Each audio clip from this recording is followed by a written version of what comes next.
Morning, everybody. Today is December 4th, 2021. This is the Environment, Resiliency, and Parks hearing on two dockets, dockets 1145 as well as 1146. My name is Matt O'Malley. I'm the City Councilor for District 6 as well as the Chair of the Council's Committee on Environment, Resiliency, and Parks. This is a public hearing which is being recorded and live streamed at boston.gov/city-council-tv. It will be rebroadcast on Xfinity Channel 8, RCN Channel 82, Verizon Fios Channel 964. We will be taking some public testimony at the end of this hearing. We've already have a number of individuals who have signed up. If others would like to testify via video conference, you may do so. Please email Michelle Goldberg at Michelle, MICHELLE .A.Goldberg, GOLDBERG at boston.gov to sign up. As I mentioned, today we're going to be discussing dockets 1145 and 1146 with this committee. Very briefly, docket 1145 refers to an order authorizing the city to accept and expend a grant not to exceed $400,000 for renovations to Winthrop Playground located in the neighborhood of Dorchester. And docket 1146 refers to an order authorizing the City of Boston to accept and expend an amount not to exceed just under $400,000, $387,000 to be exact, to help fund the acquisition of two parcels on the western shore of Sprague Pond at 0 to 4 Lakeside Avenue in Hyde Park as a permanently protected parkland to be known as the Sprague Pond Shoreline Reserve. Before we get to Aldo Guerin, who's been a great partner to me in the work through the years, I'm delighted to have at least one more opportunity to have a hearing with him. I wanted to acknowledge my colleagues who have joined us. I believe I have the order correct. If not, please correct me, but we're joined by District Councilor Liz Braden from Alston Brighton, District Councilor Ricardo Arroyo from Hyde Park, and District Councilor Ed Flynn from South Boston. So before we get to you, Mr. Guerin, I'd like Liz, Ricardo, and then Ed to offer any opening statements they may have. And Councilor Braden, you'll begin. The floor is yours. Thank you, Mr. Chair. It's good to see everyone this morning. It's always exciting to hear about park acquisition and expansion of our park availability. I want to learn more about this particular process and look forward to hearing the conversation this morning. Thank you. Thank you very much. Councilor Arroyo. Thank you, Mr. Chair. I actually have one of these addresses a situation in my district, the Sprague Pond Shoreline Reserve. Unfortunately, I have another commitment that I have to keep, so I just wanted to speak in support of that particular expenditure. Specifically, this expenditure deals with land that once belonged to the 54th Regiment and the Sprague Pond, which I'd spoken in support of and written in support of. And I believe former Councilor Roxbury has also led this effort as well and has written a letter of support and is now designated as a great pond. This is the land. These two parcels are attached to that land. They have historical significance, and I hope we do get this expenditure for those things. And I just want to lend my full support to that. Thank you, Mr. Chair, and I'm sorry I cannot stay. I have a commitment. I just want to make sure I put that on the record. No, I appreciate that, Councilor Arroyo. Thank you. Your support is duly noted. And Kerry, I believe that Representative Consalvo, a stranger to none of us, is perhaps in the waiting room. If we could just update him to panelists, we're going to, it's the chair's prerogative to take elected officials out of order, so I'll be taking him once we get through other councilor statements. Good to see you, Representative Consalvo. Councilor Flynn? Thank you, Mr. Chair. It's good to be with you and my colleagues and State Representative Rob Consalvo as well. I want to say thank you to Aldo for exceptional work and our city employees that continue to do great work in our city on these issues. I also see Joe Bagley as well that just appeared. So Mr. Chair, I don't have any questions. I support both of these proposals. They will help the residents in Dorchester. They will help the residents in Hyde Park. I want to say thank you to Representative Consalvo for working closely with the residents, working closely with Councilor Arroyo, and making sure that quality of life issues and open space and parks are an important part of any neighborhood. So thank you, Councilor Consalvo, and I have no further comments. Thank you, Mr. Chair. Thank you, Councillor Flynn. I believe Councillor Baker may have joined us. I don't see him on the screen. If we will wanted to acknowledge his attendance, and we can certainly allow him to make a statement if he comes back in. But once again, I wanted to acknowledge a former colleague and dear friend to many, Representative Rob Consalvo. And Representative, if you'd like to make a statement now, please feel free to do so. The floor is yours. Thank you, Mr. Chairman. I'm so excited to be back before the Boston City Council, body that I served on for almost 13 years and that I love, and appreciate the great work that all of you do on the Boston City Council to support your districts and to support our city, and to also enjoy the collaboration between the State House and City Hall and the work that we all do together. So, Mr. Chairman, to all the councilors, thank you. Also want to thank Aldo for his great work on this issue that's in my district. I see Frank O'Brien on the call, who's been the true champion of this effort for our community. Frank, thank you. The Hyde Park Historical Society, Martha McDonough, my dear friend and mentor, Representative Angelo Sciascia, Senator Mike Rush, who couldn't be here, but through me, offers his support here today, and also was supportive in a joint letter we did to the governor and the Commonwealth of Massachusetts for the state designation. And to all those community members who worked on this long before I got in. I was happy to join at the end and support this effort, but much work went on before I was elected to make this a reality. And I would add only that this is a hugely important issue for Reedville and Hyde Park and for the 14th Suffolk District. The Sprague Pond, which Frank will elaborate on, I'm sure, getting Great Pond status was a huge victory for our community. Frank can correct me, I think the only other great pond in Boston is the Jamaica Pond. And with that designation brings so many protections to Sprague Pond, now the Great Pond here right in Reedville. This land around Sprague Pond is in threat of development by a private owner who wants to build units of housing on it. While we support housing across the district, this particular piece is so important to protect through this grant because of the historical nature of Sprague Pond and the land surrounding it.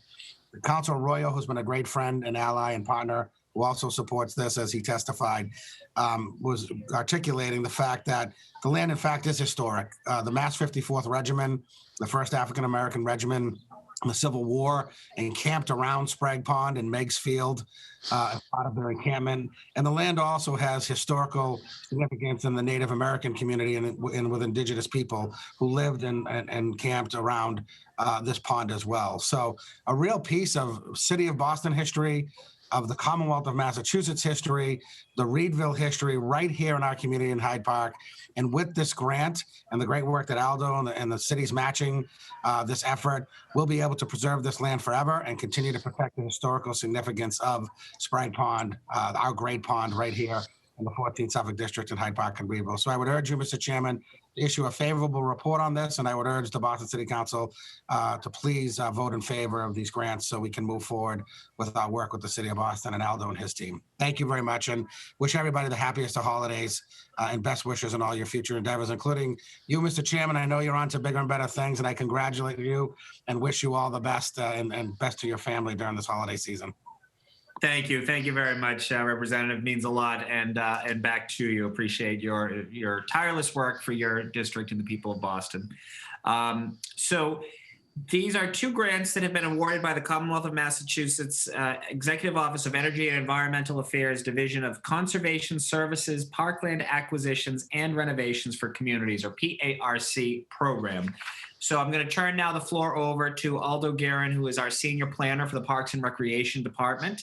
Mr. Guerin, the floor is yours. And if you want to, I believe you have a slide deck as well that we can work to put on the screen. But if you had any opening statement, please, the floor is yours. Great. My first opening statement is to basically say thank you. Thank you very much, Councilor O'Malley, for all your years of public service. And, I know we've been, meeting quite a bit in these hearings, and I've always felt you'd be a great, supporter of parks and and to do it also with, an incredibly cheery disposition is very comforting to staff members here with the city who work, as you know, hard to try to accomplish great things for this the community. So just taking this opportunity, I don't work at City Hall, so I won't be seeing you in the elevators or hallways.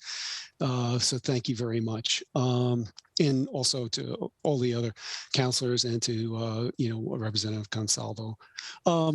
So I guess I'll hit the share screen and then let's see, which one do I have? I guess, how does this work? I think, hold on. I guess what we'll do is go in numerical order and start with docket 1145, which concerns Winthrop Playground. Can you folks see the screen? We can't see it yet. Carrie, can you just I don't know if I'm picking the right show all windows. Let's see. No. Oh, here we go. All right, great. All right, that's it. Great. Can you see it now? Yes, thank you. Oh, okay, great. All right. Actually, let me go to the first slide. Okay, so this is the order to accept and expend a $400,000 park grant for reconstruction of Winthrop Playground in Roxbury. This is in sort of the, it's actually kind of pretty close to the boundary with Dorchester. Of course, there's all sorts of concerns about where exactly Roxbury ends and Dorchester begins, but it's next to the Winthrop Elementary School. That's at the upper part of this diagram here. So it serves as a school playground as well as a playground for the community.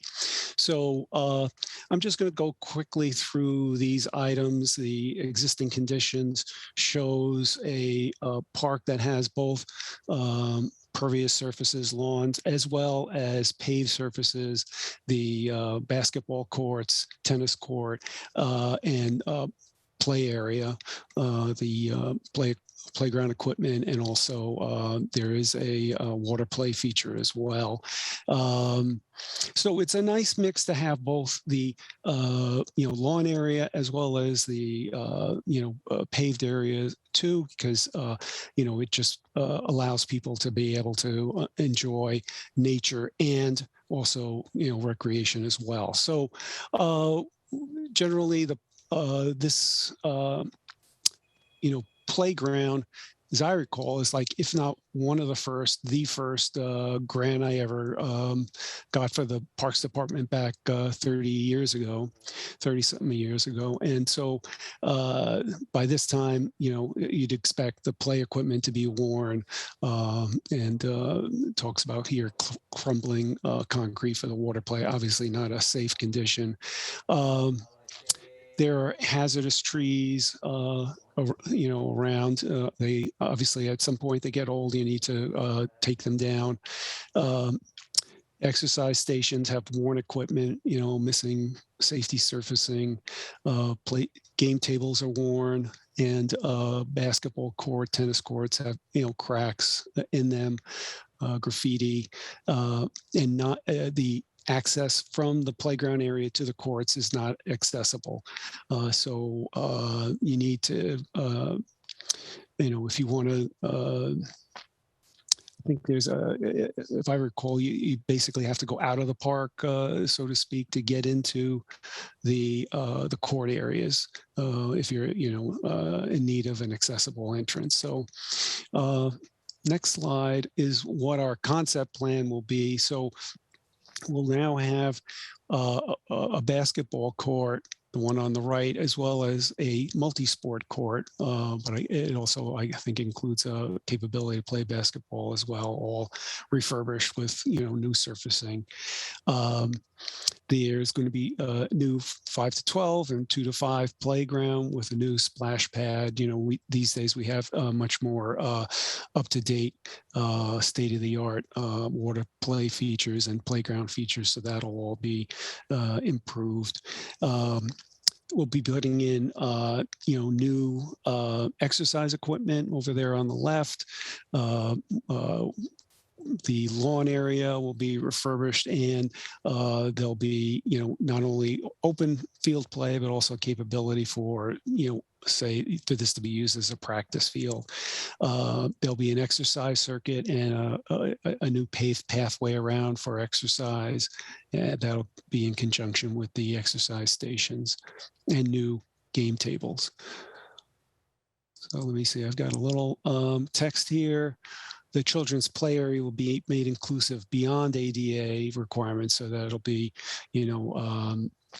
fully, inclusive for folks, children with disabilities. The water play feature is going to be reconstructed. The paths will be ADA compliant. Basketball courts will have new fencing. Access to the courts will have, be improved to proper ADA standards, so that you don't need to exit the park to access these features.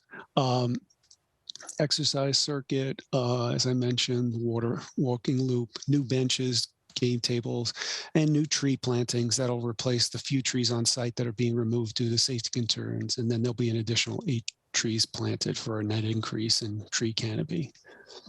So, so I guess at this point, should I go on to the next item, or just wait, allow for questions now? Let's do each docket individually. Okay. So, Okay, great. But again, I don't think we're going to be throwing any particularly hard questions, because this is a home run of all the, and I'll just get right into it, of all the sort of dockets that we take. These park funding streams for playground renovations are among my favorite, particularly, the unicorn of this. And we just did one with the Higginson Lewis School a couple weeks ago, where you've got an elementary school directly across the street is going to benefit from this new playground. You've got kids who have mobility issues or use wheelchairs that will now be able to take full advantage with these ADA compliance upgrades. This is a home run as far as I'm concerned.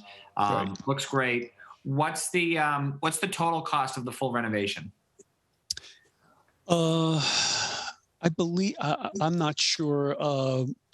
I think Nate Frazee, who's our project manager, is on the is one of the participants. I think he's shown as an attendee. He might be able to have the exact number, but I believe it's probably in the million, 5-6 millions, I would assume. Something like that. Yeah.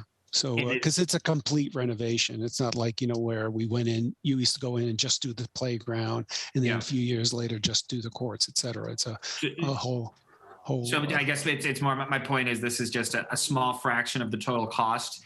And what, has everything already been funded through city funds? Is there any private funding that's going to help finish this? No private funding. Yes, the city pays for the entire project up front, and then we get reimbursed the $400,000 afterwards. So yeah. And what's the proposed completion date? It'll be let's see, 20 probably June 2023. Yep. Okay. And is a net gain of trees? Do you know how many trees? I know you obviously have to remove some for ADA compliance, but how many additional trees will be planted? There'll be a net gain of 8 trees. Yep. Perfect. So we're gonna, it's not a huge number, but certainly will help grow our tree canopy. Oh yeah. This looks great. I love the courts. An increasingly popular sport that perhaps Representative Consalvo and I can partake in soon is pickleball. Will we be able to repurpose some of these courts as pickleball courts? I don't know. I see Nate on the is one of the folks. Can he be? Yeah, Carrie, can we add Nate in? I'm actually unmuted. Thank you for having me today. Thank you. Just to answer a few of the questions that you had, we have an estimated construction budget for a little under $2.4 million for the complete renovation. That's terrific. So yes, the grant doesn't cover the full amount. We are seeking, and we anticipate this being in our capital budget request this following year. With that second court there, we're going into our community meeting process, so we'll be getting a better understanding exactly what the additional multi-sport elements that the community will be looking for there. Great. Well, I mentioned pickleball because it's been great to see, particularly seniors who take advantage of it. My father is now an avid pickleball player, so I really love to see parks are for people has always been my mantra and many's mantra. So the fact that we've got so many young folks, particularly the students of the Winthrop Elementary, who will be able to partake of this, to really have a multi-generational approach. So that's just my take as you head into more of the community input process or community engagement. But I think this is great. I think, Nathan, that's helpful. 2.4 million actually seems a lot less, a smaller number than we've seen in some other parks. So it's great to see that we're being efficient with our dollars and being able to do more with perhaps less, because this is a crucially important investment that any city can make. So that is all I have. Nathan, why don't you stay on the call, because other colleagues may have some questions as well. And I'm going to begin in order of arrival with Councillor Braden. Do you have any questions for Aldo or Nathan? Thank you, Mr. Chair. One question I had with the soccer, is it the soccer pitch, soccer open field? Is that a natural turf or is it artificial turf? Oh, it's natural. Yep. Natural. Definitely. So And we're maintaining the current lawn area, except we're going to be improving its condition. Yeah. Okay. I think that's fine. And in terms of the disabled accessibility, what sort of amenities are you adding to make the playground accessible for children with disabilities? I'm going to let Nate go into the details of that. He's much more familiar with that than I am. Sure, thank you. And that's a great question. One of the things when we're selecting play equipment, we try and evaluate and select them based not only for physical disabilities, but also cognitive and social disabilities. So including elements that are useful and helpful for children on the autism spectrum.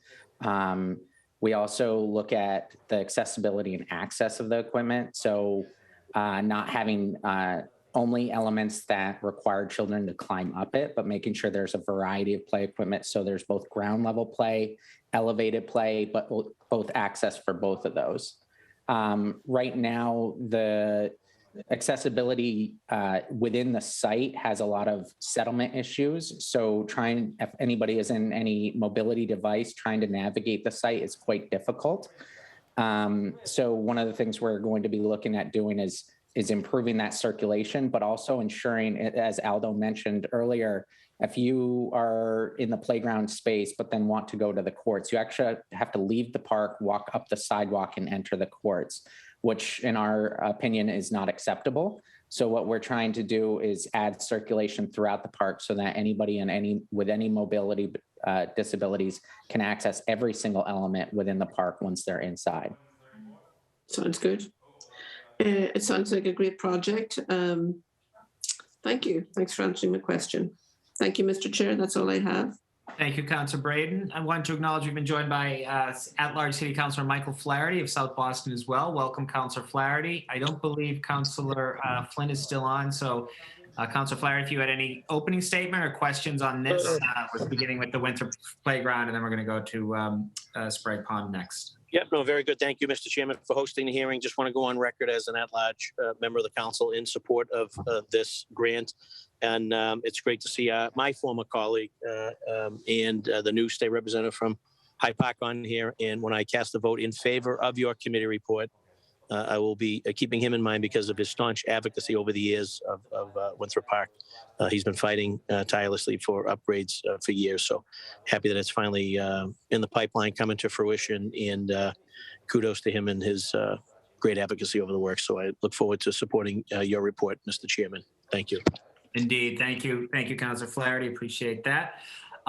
So I don't, I'm just checking our Google Doc to make sure no other councillors that I may have missed. I do not see any. So yeah, that is all I have on the first docket, 1145. I'm going to now ask, unless there's any closing statements, Aldo or Nathan, anything that was omitted. It seems pretty straightforward.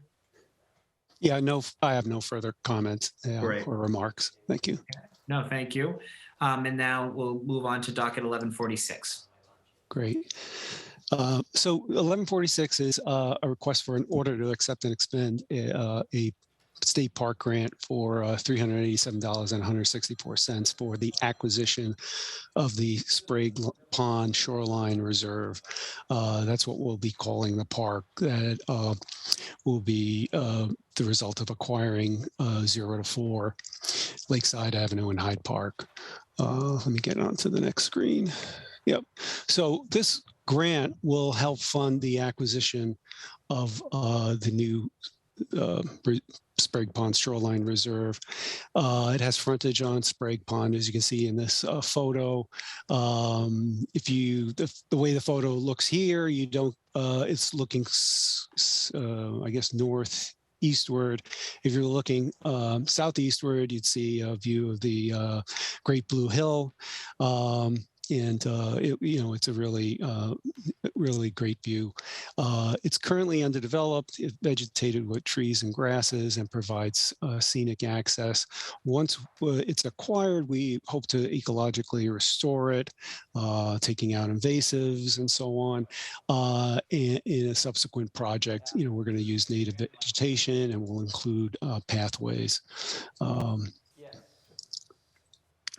It's within, I don't know if you can see my cursor down here, but where it says approximate location of Sprague Pond, but it's inside this green zone here that's known as the Foul Meadow and Ponkapog Pond area of critical environmental concerns. These are state designated environmentally sensitive areas that get special review and considerations when state agencies are required to review development projects. And that's shows how important the state considers this area. Sprague Pond, as thanks to the efforts of Frank O'Brien, Representative Consalvo, and the community, was recently designated a great pond, and that means that at some point in its history, it was at least 10 acres or more, and because of that,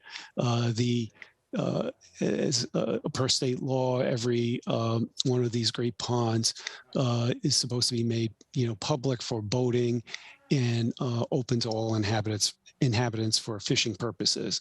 Of course, the question's always been, how do you get access if, for example, the entire shoreline of a pond is privately owned? And so the Commonwealth has been working on, it has in fact a program called the Public Access Program to try to get boat ramps and fishing access to various great ponds. The Sprague Pond area, which is down here, if you see my cursor, down at the southernmost end of the city. It's in an environmental justice neighborhood. Per the state's environmental justice policy, many of these environmental justice populations are in dense urban areas and in and around the state's oldest industrial sites. And anybody who's been down in that area knows how heavily industrialized that section of Reedville is. This is kind of a incredible window into nature in this area. Because of this, fact that this area is an environmental justice neighborhood, the state favored this project in terms of its review. Also part of the grant review, they asked that we find where this location is in terms of the University of Massachusetts heat map. And so if you look here on the left, there's a legend from 1 to 4. 1 is like, has very moderate temperatures. 4 has, very high vulnerability to heat waves, high heat events, that sort of thing. And so the whole Sprague Pond area is definitely seen as a high heat area. So that, again, is another factor contributing to the city's grant application for this site. Before I go into the history, though, what I'm going to do is switch, to one more. This was not in the original slide deck, but was part of our grant application. Here we want to show that this has been a long time goal of the city. This is a BRA, Neighborhood Strategic Plan for Hyde Park. It was completed 10 years ago. And in that plan, it included this recommendations to increase open space resources, include acquisition of several, DNT parcels and privately owned parcels for open space, ranging from community gardens to a Sprague Pond waterfront park. That's specifically what this this request is for. So we're actually fulfilling, a city city plan. So back to the slide deck. This area, and at the end of my talk, I'm going to turn over to the city archaeologist, the dais, to be able to speak to this side of the equation here, to get into much more detail than I'm going to. But it has a potential to be a nationally significant historic, cultural, and archaeological resource area.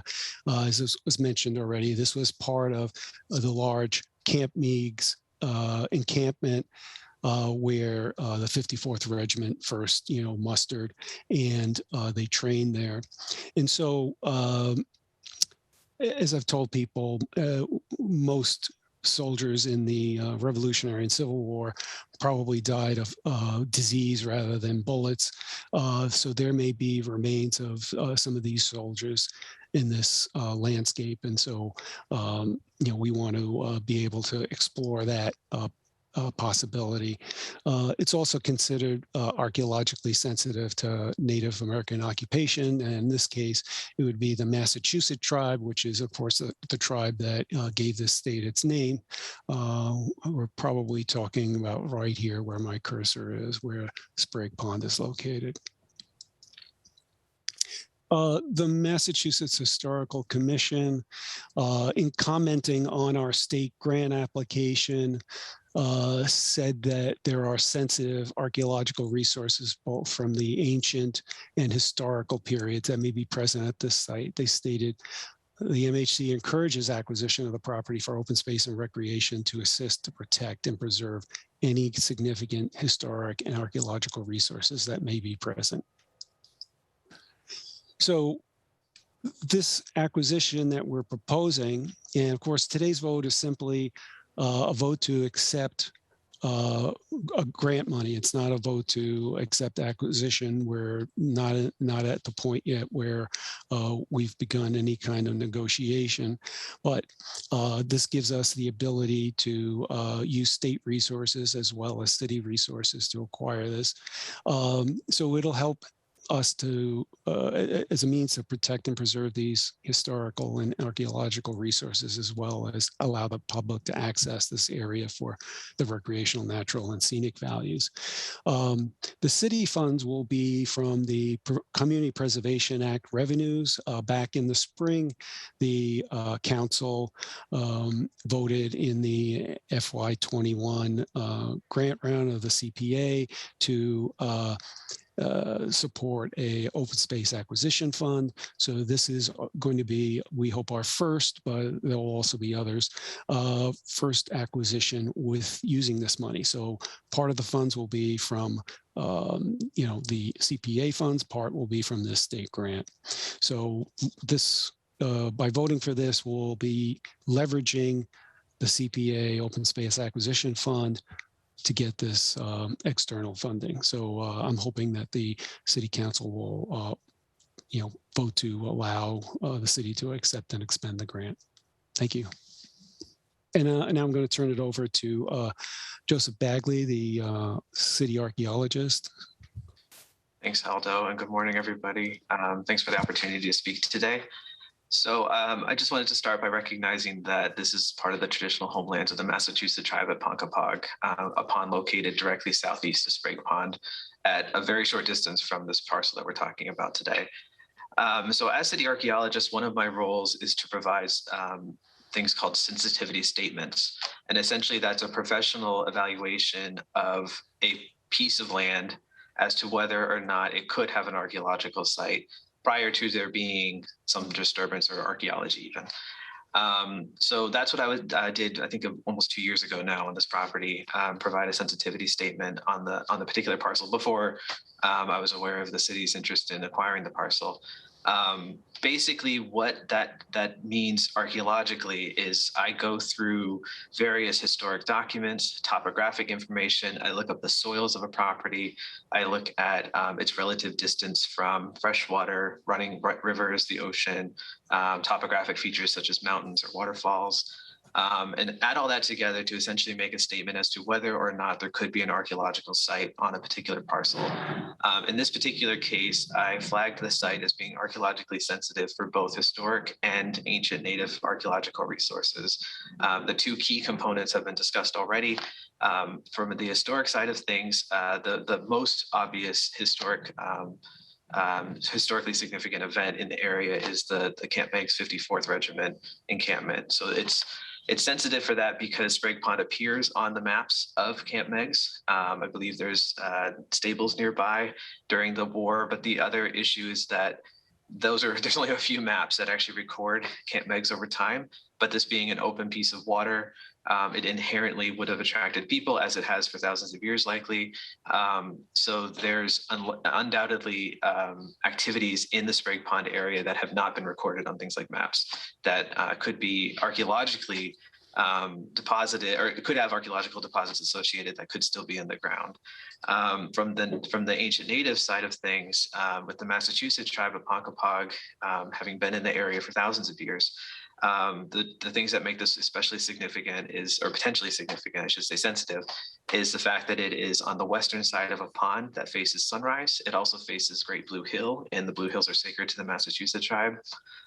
It's relatively dry, meaning that the land and the soils itself are not in a swampy area, so people could actually stay on them over periods of time.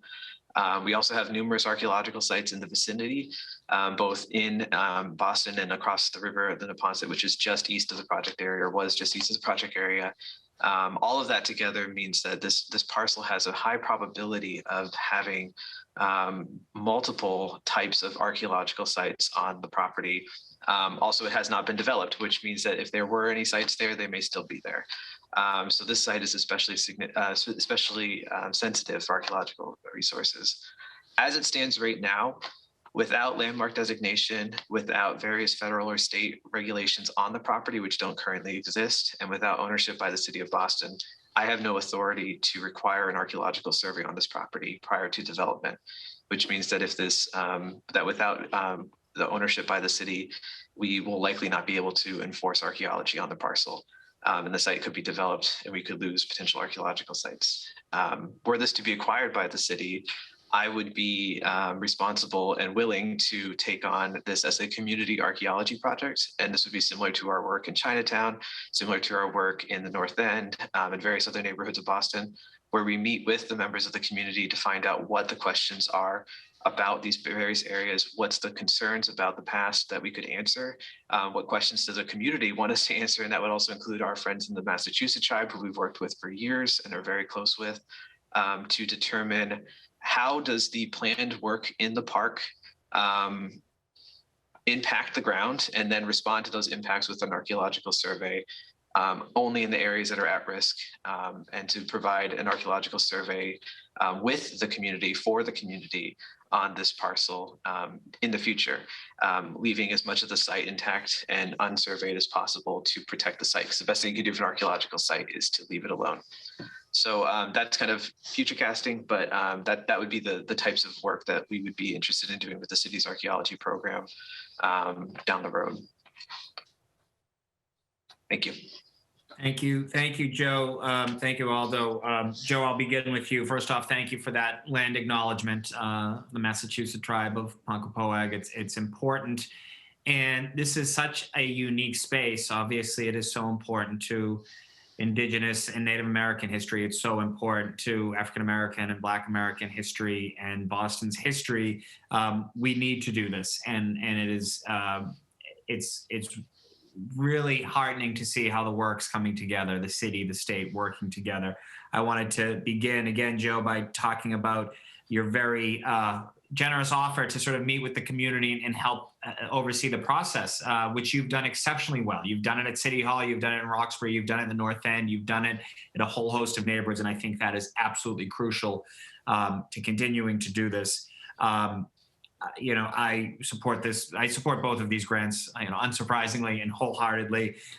It is important as we talk about something that's not only environmental acquisition and good for our planet, but also so important to our history and so important to our culture. And this can be an incredible destination in place of learning, in place of reverence, in place of remembrance. So, I think this is great. I wish we could get more money, but my only question really is sort of around the funding stream. So although you said that the council has already allocated funds in the CPA, the last round of CPA funding, do you know what that amount was off the top of your head? Yes, it's $1 million. All right, so this will be another about 400,000. And what do we think? Is that will there be more needed? Do you think? I know you may not know definitively, but. No, I don't think so. Both the CPA and the land grant, determine what they're going to contribute via the appraised value. Okay, which is different, obviously, than the assessed value. So that appraised value. We know what that is. We've got, we couldn't have gotten a state grant without having an appraisal. And so that what that is doing is that we'll have, money be with the state grant and the $1 million. We'll definitely have money to spare. Right.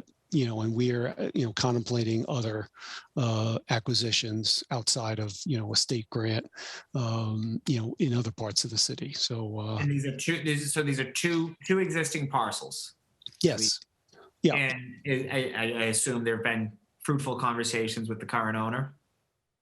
No, per the advice of the city's law department, I am not allowed to contact the owner. Fair enough. Yeah.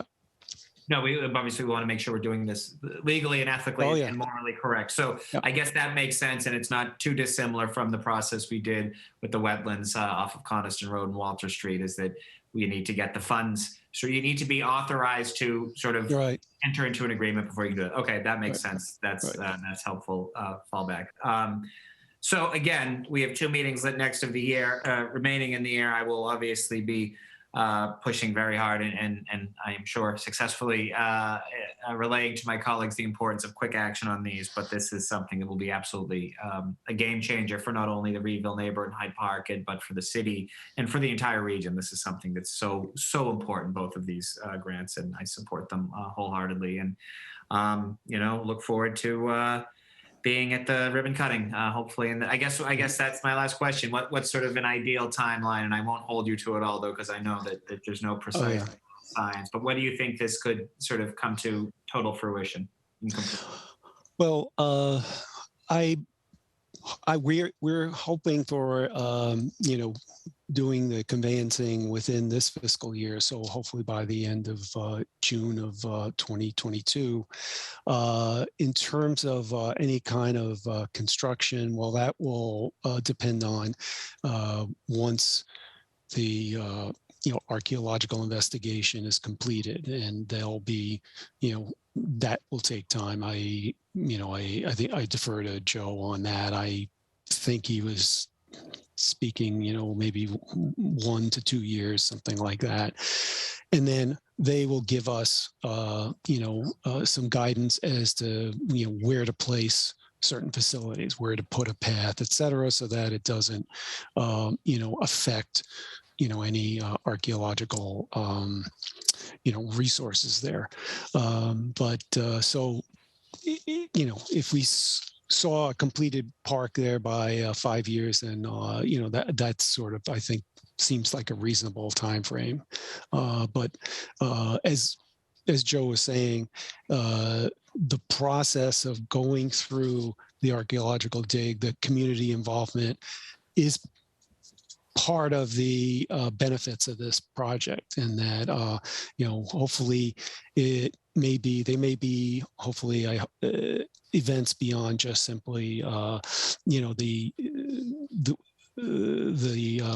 Joe working with say a small working group, that maybe more of the community at certain points can get a chance to observe the dig, et cetera. So it's going to be a process once we the process of acquiring it, plus the process of examining the resources there, and then the process of developing it. We will be going, when we develop the park, we go through our community participation process, working on design for the recreational features of it. And as I mentioned, it's going to be very low touch kind of design. We're not going to be putting in courts. We're not going to be putting in playground features. It's going to be, nature oriented. So I want to nominate Joe as foreman of the project to make sure that that's right. That's right. And Joe, this means you can't leave the city for at least 5 years. I think that sounds like a great plan. I hope my colleagues do what I was unable to do, which is to grow your budget, because I think you provide such important work for our city, and to make sure that you can grow your team and your staff as well. And I love the idea of number of schools. Rob knows them well in the neighborhood, even beyond. That can be part of learning and this process as we do the development. So it may be 5 years, but there's going to be, be able to take advantage of this project, I would say, in very, very short order. So I'm really excited about that. So thank you. Councillor Braden is next. I'm going to go take Councillor Flaherty out of order, because I think Councillor Braden may be on the phone, but Councillor Flaherty, do you have any comments? No, just obviously want to lend my name in support and look forward to your committee report. Had a quick question maybe for Aldo, is when you look at the shoreline and you sort of see, maybe 10, 12 feet in, it looks like what I would describe as maybe sort of a dead tree. Are you guys planning on sort of clearing that out, or is that something that stays there and then you work around it?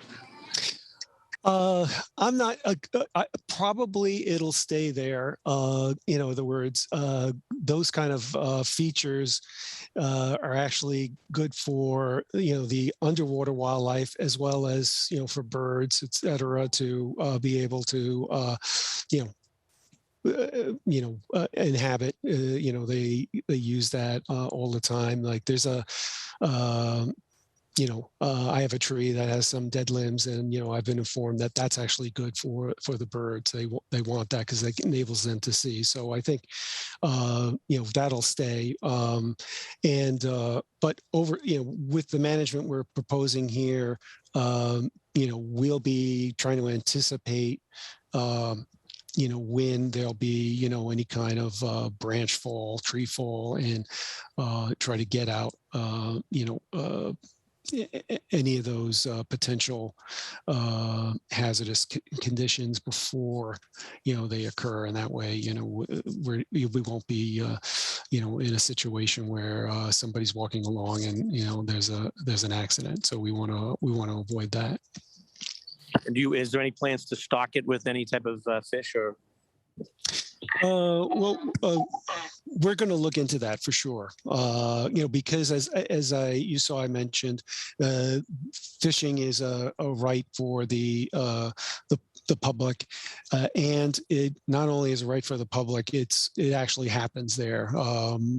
There's actually, and I'm still trying to figure out why there are 2 park benches, the kind where I know you remember the old park benches that are concrete, vertical sides, and then the horizontal wood slats. There are 2 of them there, and there's also a typical plastic garbage can that fishermen must use. When you go and look in, you'll see fishing line and hooks and such in there, bait and so on. So people do use it now for fishing. So we'll definitely look into stocking it for sure. Very good. Yeah, I would be in support of that. Look forward to working with you. Thank you, Mr. Chairman. Thank you, Councillor Flaherty. Councillor Braden? No, I've no further comments. I'm very excited to, with Joe's contribution to this this study and the future the archaeological history and the Native American history, also such important features of this particular site. So I will be voting in favor of supporting this grant and moving this forward. Thank you. Right. Thank you, Councilor Braden. And it's highly unorthodox, but as an alumnus of the City Council, Representative Consalvo, did you have any questions or any other statements before we get to public testimony? No, Mr. Chairman, just to thank you and the members of the City Council for hearing this. I see, as I said earlier, Frank O'Brien, who's done yeoman work as one of the point persons for this project on the call. I see my friend Helena on the call as well, and I see my friend Tom Sullivan from the Hyde Park Historical Society, and I'm eagerly awaiting to hear their testimony on this really important issue for the Hyde Park Reedville community. Great. Thank you, Representative. Aldo, Joe, I don't have any further questions unless you have either of you have any closing statements. We can get right to public testimony. No public statements. No. Thank you. Thank you. So I just want to make sure I have the order right. And if there are any, the first name I have, will have to represent Consalvo Stanley Green, and I don't see Mr. Green on. And then after that, Helena, is it, I'm sorry if I'm mispronouncing your last name. Is it Tongue?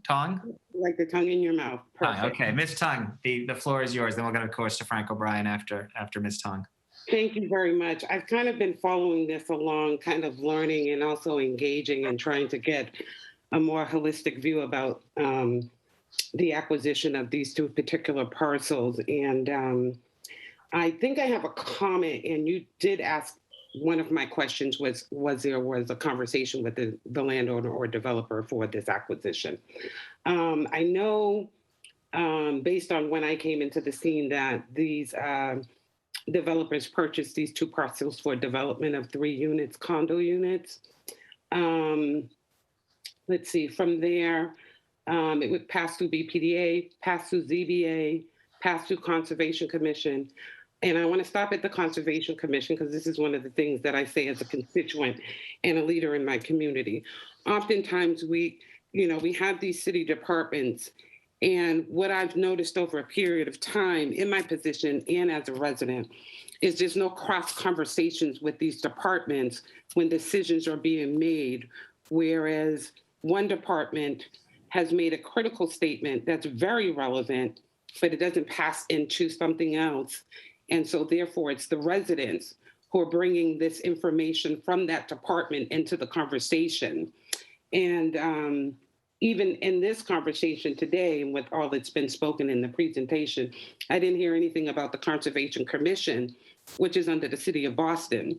Their ruling and decision that this proposed development was, it passed. Most recently, under MEPA, they put in an ENF, and an EIR was not required through a MEPA presentation and ENF form. That also wasn't part of this conversation. And so I think really what we're looking at is, I know we want to shed the light on, this is all great and gravy, but all these other processes that are being required and have been required should also be part and brought into the conversation. So I really do appreciate that part.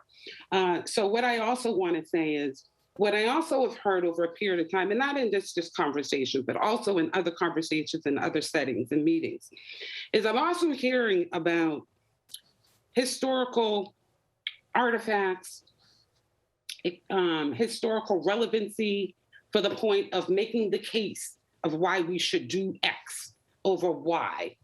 But what I don't often hear, and part of that making that case, is looking at, for instance, the 54th Regiment that's been looking for a home for a very long time, which we know in Reedville, that is, very clearly, Camp Meigs, right there is where they train, gets mentioned all the time. But where is their historical reference right now? It's in the newly renovated Rogers building in Cleary Square with affordable housing. Beautiful, but that's where they are, but not in Reedville, which gets referenced as part of this, all these, even with the Great Pond designation, how this is such a historical landmark for these reasons. Even if we want to bring in the Ponkapog tribe or Wampanoag tribe and speak about their archaeological reference or historical reference. There are descendants that are here, living, breathing entities. Who gets to tell the story? Who gets to decide what goes into spaces and how those spaces are designed and formed and discussed and talked about? And when I hear that there's a new proposed restaurant in Cleary Square, the name Park 54 as a dedication to the 54th Regiment, again, in Cleary Square, and Reedville is way over here. So I think for me, if we're gonna talk about environmental justice, we need to look beyond just what we look at as soil and things of conversations that are baseline for making cases of why we should bring this into this space. But yet we ignore the actual reference of those historical references being actually there. Or is there going to be 54th Regiment program in there? Are they going to be a part of the conversation of what gets designed there? I mean, I think these are all relevant questions when we talk about environmental justice. And I would have rather have seen that the Parks Department use this funding for other really densely populated urban areas that are really dealing with some serious heat island effects, especially in Black and Brown community. To look at those vacant park spaces, open spaces, or parcels, and reaching out to those particular individuals and asking them whether or not they would be willing to create this open space. And I say this specifically because COVID brought this really to the attention in my community. And I'm going to thank Senator Nick Collins on the record for this. And while there was a major discussion about we need to do whatever we can for our residents to make sure that the heat stays on, what I particularly said at the beginning of that juncture is, yes, but it's going to get extremely hot. And what's going to happen is when we're in lockdown, we have a lot of residents in our neighborhood. We don't have open space that we can go out and a lot of residents who don't have central air. And so I want to thank Senator Nick Collins on that for working with me to help to provide some sense of heat relief to my residents in my area. So again, I think this is all commendable. I think it looks nice. I think it looks pretty, but I think there's a major piece in this conversation that's missing that gets acknowledged as historical reference, but I'm not hearing it about as what's going to happen going forward, or whether or not, are these developers even interested in selling this to the city? And seeing that they've gone through all of these particular hoops, I would, I'm curious about all of that as well in the background. So that's my statement in culmination. I appreciate to be able to put this on the record. Of course, no, I appreciate your dedication to your neighborhood and community, and you're spending some time sharing your thoughts with us, Ms. Tung. Thank you very much. Frank O'Brien, you're up next. Good to see you, Frank. Yeah, hi, good morning, Chair O'Malley, Matt, and councilors and Rep. Consalvo. Just very briefly, Helena raises some really important points that all of us have been grappling with. And just preliminarily say we're able to come to talk to her neighborhood association anytime, or invite Helena and her neighbors to come and talk to us, which we do all the time around many issues out here in Hyde Park, Reedville, and Mattapan. Just to be clear, that the underlying owner still owns the property. They have a development agreement. And as we saw with the Walter Street, which is a very apt example, these things are complicated, they take time, but the goal is to have a willing seller transaction at the end of the day. And this grant helps accomplish that. Representative Consalvo was quite right in terms of the Great Pond designation and its importance for public access. I would also say, if Councilor Breeden may have left the call, but Chandler Pond may also be a great pond, and we're able to help go through the process if the Friends of Chandler Pond or others want to investigate that option. At the beginning, many people were thanked. Indeed, it takes a lot of people to get to this point. I'd be remiss if I didn't acknowledge also Mayor Walsh's work when he was the mayor, Mayor Janey, and now Mayor Wu and her Chief of Environment, Reverend White Hammond. as well as Ryan Woods, the commissioner for PARC. So everybody's had a really important, critical role in all of this. And lastly, we friends of the pond and Hyde Park Historical, we also support the Winthrop project. We like to see parks all over and are all working cooperatively towards that end. So thank you for your time and favorable consideration. No, thank you, Frank. I appreciate it. Appreciate your great work as well. Next, we have Tom Sullivan. Mr. Sullivan, the floor is yours.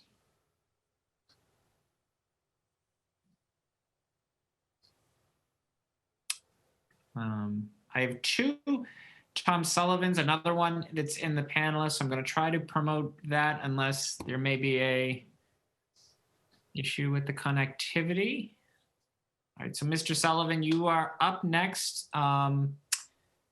You are muted currently. If maybe there's some technical difficulties, we'll go to you next. And the next person I have slated to testify is Mr. Darius Gregory. Mr. Gregory, the floor is yours. Good morning, everybody. My name is Darius Gregory, and I am here as the potential developer speaking on behalf of Gregory Investment Group. I'll be brief. I'll just say that I'm very familiar with Mr. O'Brien and his efforts. He may be a champion to some, but in my case, for lack of a better word, he is somewhat of a nuisance because of what he's done to prevent this development from moving forward after myself and my partner have spent hundreds of thousands of dollars going through, as Mrs. Tung had eloquently laid out, the loopholes that require you to move forward with construction. However, I even did speak with Mr. O'Brien and said we would be willing to sell the parcels if we could agree on terms. And to date, I don't see how they're going to fill the gap that needs to be filled. But I understand how this works, and they have to at least get the money committed, and then they can enter into negotiations. So with that being said, we are flexible. We would be interested in selling, but he is well aware of what that number is. And hopefully, if everybody is passionate about this and they want to preserve and protect, we can get to where it makes sense. So that's my position. Thank you for your time. Thank you, Mr. Gregory. Appreciate that, and just those that are watching, we are governed by very restrictive but very transparent procurement processes in the city of Boston. So as we know, there's process in place whenever we spend any taxpayer money, but this is just one step in that process, and there will be folks who will continue the conversations in a public and transparent manner. So appreciate your joining us. Is Mr. Sullivan with us? Okay. I do not see anyone else looking to testify, so I will wrap it up. This was a good hearing on two important initiatives, both of which I support, and will be calling for a favorable vote, perhaps as early as next Wednesday's council meeting. I know Councillor Braden had to leave. Councillors Flynn, Arroyo, and Flaherty as well wanted to participate. Representative Consalvo, did you want to, do you have any closing comments? Again, as an alum, I'm going to allow you. Nope, you are all set. And Aldo, Joe, thank you. Thank you so much. Thank you to the members of the community who've been part of this incredible process. This is something that clearly is going to be incredibly important for our city, for our resiliency, for our history, and for creating more access to not only learn, but also take advantage of some wonderful outdoor space. So the hearings on dockets 1145 and 1146 are hereby adjourned. Thank you, everybody. Have a great day. Thank you. Thank you.